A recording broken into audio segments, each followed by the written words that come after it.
क्या कर रही हो तुम? ऐसा मत करो।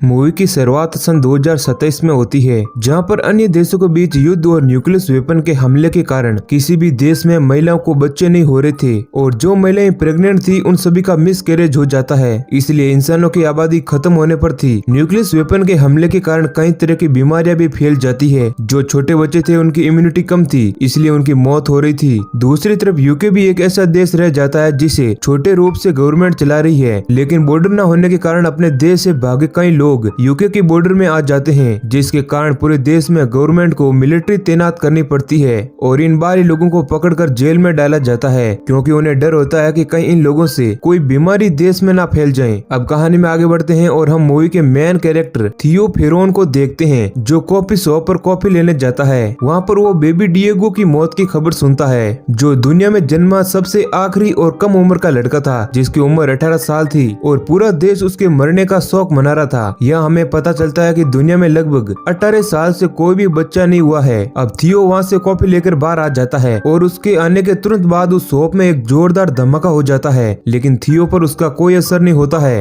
रोज की तरह आज भी थियो अपने घर से ऑफिस की तरफ निकला था। रास्ते में उसे कुछ गुंडे मिलते हैं जो थियो को उठाकर अपने साथ ले जाते हैं। वहाँ उसके मुंह पर काला कपड़ा बंधा हुआ होता है। तभी जूलियन आती है और थियो के मुंह से कपड़ा हटाते हुए बोलती है कि घबराओ मत, हमें तुमसे कुछ बातें करनी है और हाँ, इन सब के लिए सॉरी, क्योंकि पुलिस ने हमारी नाक में दम कर रखा है, इसलिए हमें तुम्हें इस तरह लाना पड़ा। फिर जूलियन थियो को छोड़कर अपने साथ बाहर ले जाती है और उससे बोलती है कि हमें तुम्हारी मदद चाहिए। दरअसल एक लड़की अप्रवासी है जिसे पुलिस से बचाकर समुद्र तट के उस पार ले जाना है और इसलिए मुझे पारगमन के दस्तावेज चाहिए। तुम्हारा जो चचेरा भाई है, गवर्नमेंट उसके म्यूजियम को पैसा देती है, वो हमारी मदद करेगा और इसके बदले में मैं तुम्हें 5000 पाउंड दे सकती हूँ और तुम्हें पैसों की जरूरत भी है। लेकिन थियो उसकी हेल्प करने से इनकार कर देता है, जिसके बाद जूलियन के लोग उसे फिर से काले कपड़े में कैद कर लेते हैं और उसे शहर के बीचों बीच ले जाकर छोड़ देते हैं। जाते जाते एक आदमी थियो को एक चिट देकर जाता है और उससे बोलता है कि अगर तुम्हारा इरादा बदला तो इसे सुरंग में चिपका देना, बाकी हम संभाल लेंगे। फिर इसके बाद थियो अपने चचेरे भाई नाइगल के पास पहुंचता है, जहां पर वो उससे जूलियन की कई बातों पर डिस्कस करता है और उससे झूठ बोलते हुए कहता है कि मैं एक लड़की से मिला हूँ, उसका एक भाई है जिसे वो करीब 5 साल से नहीं मिली है, उसकी तबीयत काफी खराब है और वो ज्यादा दिन तक जिंदा भी नहीं रहेगा। मैं तुमसे उम्मीद कर रहा था कि तुम हमें पारगमन के कागज दिलवा दोगे, मुझे माफ करना क्योंकि मुझे इसके अलावा कोई और रास्ता नहीं मिला। अब नाइगल बोलता है कि मैं तुम्हारी मदद नहीं कर सकता क्योंकि इस मामले में सरकार बहुत सख्त है, लेकिन फिर भी मैं कोशिश करूंगा। फिर थियो जूलियन के एक आदमी से मिलता है जिसका नाम ल्यूक होता है और वो थियो को इस लड़की की एक फोटो देता है। थियो बोलता है कि उन दस्तावेजों के अनुसार मुझे उस लड़की के साथ जाना होगा। कुछ देर बाद थियो जूलियन से मिलता है, जहाँ जूलियन थियो को उस लड़की के पास ले जाती है जिसका नाम की होता है और वो एक कार में बैठी हुई थी। उसके साथ एक और लेडी मीरियम थी। फिर वो सभी लोग कार लेकर वहाँ से कैंटरब्यूरो की ओर रवाना हो जाते हैं, लेकिन रास्ते में उन लोगों पर कुछ लोग हमला बोल देते हैं, जिसके कारण वो लोग वहाँ से गाड़ी वापस घुमाने लगते हैं। लेकिन एक बाइक सवार आदमी जूलियन पर फायर कर देता है और गोली जूलियन की गर्दन पर लग जाती है, जिस वजह से जूलियन घायल हो जाती है और उसका खून बहने लगता है। अब ये फायर करने वाले लोग इलीगल काम कर रहे थे, इसलिए इन्हें देखकर 2 पुलिस वाले इनके पीछे लग जाते हैं और इनको रोक लेते हैं। वो इन सभी को गाड़ी से बाहर निकालने का सोचते हैं, लेकिन ल्यूक उन दोनों को शूट कर देता है और वो सभी वहाँ से भाग जाते हैं। आगे जाकर वो कार को रोकते हैं, जहाँ उन्हें पता चलता है कि जूलियन की मौत हो चुकी है, इसलिए वो उसे वहीं जंगल में छोड़कर चले जाते हैं। अब रात हो जाती है और ये लोग ल्यूक के दोस्त के घर रात बिताने का फैसला करते हैं। अब हम देखते हैं कि ल्यूक का दोस्त और थियो बाहर बातें कर रहे हैं। तभी वहाँ पर मरियम आ जाती है और थियो से कहती है कि तुम्हें की ने बुलाया है जो तुमसे बात करना चाहती है। अब थियो तुरंत की के पास पहुँचता है, जहाँ की उससे कहती है कि जूलियन ने मुझे तुम्हारे बारे में सब कुछ बताया और उसने कहा है कि तुम ही एक आदमी हो जिस पर मैं आंख बंद करके भरोसा कर सकती हूँ, इसलिए तुम मुझे जुमारो नाम की नाव तक पहुँचाओगे। लेकिन थियो उसकी मदद करने से मना कर देता है और बोलता है कि मैं नहीं जानता यहाँ पर क्या चल रहा है। तभी की थियो के सामने अपने सारे कपड़े निकाल देती है, जिसे देखकर थियो की आंखें फटी रह जाती है, क्योंकि की प्रेग्नेंट थी और उसकी डिलीवरी में अब कुछ ही समय बाकी था। और फिर की और बाकी लोग फैसला करते हैं कि की डिलीवरी यहीं पर होगी और जब वो बच्चा ठीक हो जाएगा तो उसे ह्यूमन प्रोजेक्ट के पास छोड़ दिया जाएगा। लेकिन आधी रात को थियो को ल्यूक पर शक हो जाता है और वो ल्यूक की बात सुन लेता है, जहाँ उसे पता चलता है कि जूलियन को इन लोगों ने ही मारा था और अब वो लोग की का बच्चा चाहते हैं। जिसके बाद थियो तुरंत दौड़कर की के पास जाता है और उसे सारी बात कहता है। जिसके बाद थियो की और मरियम के साथ वहाँ से भाग जाता है। फिर ये लोग थियो के दोस्त जेस्पर के घर जाकर रुकते हैं, जहाँ मरियम बताती है कि जुमारू नाम के मछुआरे का जहाज असल में एक अस्पताल रूसी जहाज है जो हमें ह्यूमन प्रोजेक्ट ले जाएगा। अगली सुबह ल्यूक और उसका आदमी थियो को ढूंढते ढूंढते वहाँ पर पहुँचने वाले होते हैं, लेकिन उनके आने से पहले ये लोग वहाँ से निकल जाते हैं। थियो जेस्पर को भी अपने साथ चलने को बोलता है, लेकिन जेस्पर नहीं जाता। इसके बाद ल्यूक और उसके आदमी जेस्पर के घर पहुँच जाते हैं और उससे थियो का पता पूछते हैं, लेकिन जेस्पर उन्हें कुछ भी नहीं बताता। जवाब में ल्यूक उसे शूट कर देता है, जिससे जेस्पर की वहीं पर मौत हो जाती है। इसके बाद इधर ये लोग जेस्पर के बताए हुए आदमी के पास पहुंचते हैं, जिसका नाम सीड होता है, जो कि जेस्पर का दोस्त है। अब सीड इन लोगों को वहां से ले जाता है। वहां पहुंचकर सीड इन लोगों से बोलता है कि जल्दी से उतरकर अप्रवासी लोगों के साथ अंदर चले जाना। वहां तुम्हें एक बंजारन औरत मारिका मिलेगी जो तुम्हारी रात रुकने की व्यवस्था कर देगी। और फिर सीड इन लोगों को बस में बैठाकर वहां से रवाना कर देता है। रास्ते में थियो मरियम से पूछता है कि जहाज कितने बजे आएगा। तब मरियम बोलती है कि वो करीब कल शाम तक पहुंच जाएगा। वो लोग हमेशा जूलियन से कांटेक्ट करते थे, मेरी उनसे कभी बात नहीं हुई। तभी अचानक से की गर्दन में दर्द होने लगता है, जिसके कारण वहाँ पर मौजूद सभी लोग की को देखने लगते हैं। लेकिन थियो सिचुएशन को संभाल लेता है और सबको अपनी जगह बैठने को बोल देता है। अब रात होते होते इन लोगों को मिलिट्री कैंप तक पहुंचाया जाता है, जहाँ पर और भी लोग थे जिन्हें बहुत मारा जा रहा था, क्योंकि ये लोग अप्रवासी होने का ढोंग कर रहे थे। इसलिए एक आदमी आता है और इन लोगों को धकेलकर बस से बाहर निकालने लगता है और वो मरियम को बस से नीचे उतार देता है और उसे दूसरी जगह पर शिफ्ट कर देता है। लेकिन ये दोनों यहीं पर रह जाते हैं और बस वहाँ से निकल जाती है। अब मरियम से बिछड़ने के कारण की बहुत रोने लगती है। कुछ देर बाद इन लोगों को और लोगों के साथ अंदर की तरफ डाला जाता है, जहाँ इन लोगों को मरिका मिलती है और फिर इन दोनों को अपने साथ घर ले जाने लगती है। इधर की हालत दर्द के कारण खराब होती जा रही थी और उसे अब दर्द सहन नहीं हो रहा था। मरिका इन दोनों को अपने घर ले जाकर एक कमरा दे देती है, जहाँ पर ये दोनों आराम करने लगते हैं। लेकिन की को बहुत ही दर्द हो रहा था और उसकी डिलीवरी का टाइम भी हो चुका था।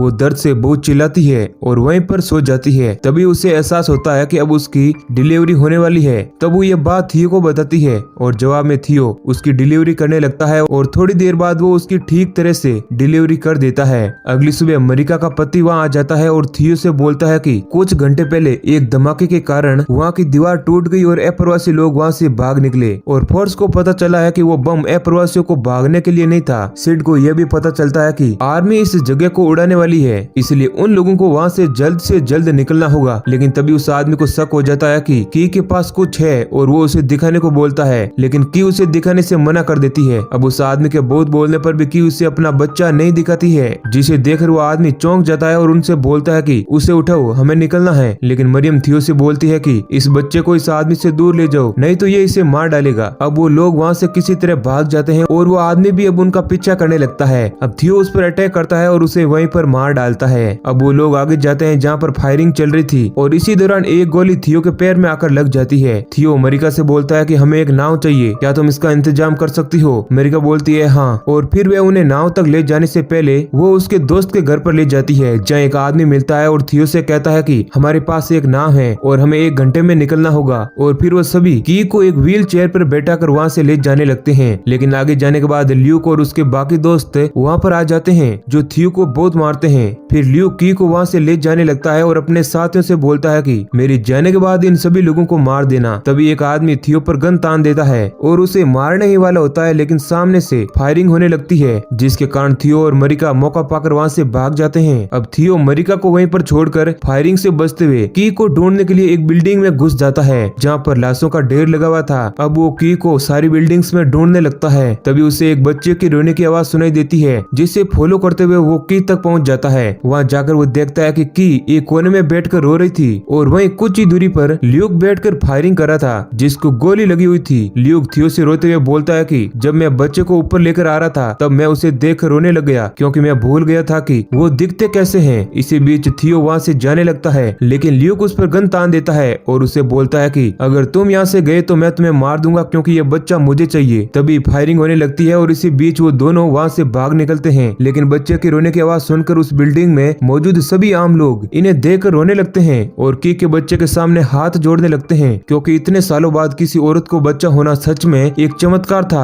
थियो वहाँ से की को ले जाने लगता है, लेकिन रास्ते में सभी लोग की से कुछ बातें करना चाहते थे और वो सोच रहे थे कि हो सकता है कि यही वो बच्चा हो जो इन सब को रोक सके। फिर वो दोनों बाहर आ जाते हैं, जहाँ पर मिलिट्री के लोग उस बच्चे को देखकर फायरिंग रोक देते हैं और उनके सामने घुटनों के बल बैठ जाते हैं। लेकिन कुछ देर बाद वहाँ पर फिर से फायरिंग शुरू हो जाती है, जिसके कारण थियो की और उसके बच्चे को जल्दी से वहाँ से ले जाने लगता है। आगे उन्हें मरिका मिलती है जो उन्हें नाव तक ले जाती है। नाव के पास पहुँचने के बाद थियो और की उसमें बैठकर रवाना हो जाते हैं। थियो मरिका को भी अपने साथ चलने को बोलता है, लेकिन मरिका राजी नहीं होती और उन दोनों को ह्यूमन प्रोजेक्ट के लिए रवाना कर देती है। अब थोड़ी देर बाद वो लोग सुरंग से बाहर निकलते हैं, जहाँ उन्हें एक जहाज उनकी तरफ आता हुआ दिखाई देता है। नाव में बहुत खून बह रहा था, जिसे देखकर की डरते हुए बोलती है कि मेरा बहुत खून निकल रहा है, लेकिन थियो उसे समझाते हुए बोलता है कि घबराओ मत, ये खून मेरा है, मुझे गोली लगी हुई है, लेकिन फिक्र मत करो, मैं ठीक हूँ। लेकिन थोड़ी देर बाद थियो वहीं पर सो जाता है, जिसे देखकर की समझ जाती है कि थियो की मौत हो चुकी है। तभी वहाँ पर जहाज आ जाता है जिस पर कुछ लोग सवार थे और वो की और उस बच्चे को रेस्क्यू कर लेते हैं और इसी सीन के साथ मूवी खत्म हो जाती है। तो ये कहानी अगर आपको पसंद आई है तो वीडियो को लाइक करना मत भूलना। ऐसे ही इंटरेस्टिंग वीडियो पाने के लिए हमारे चैनल को सब्सक्राइब करें। वीडियो पूरा देखने के लिए आपका बहुत बहुत शुक्रिया।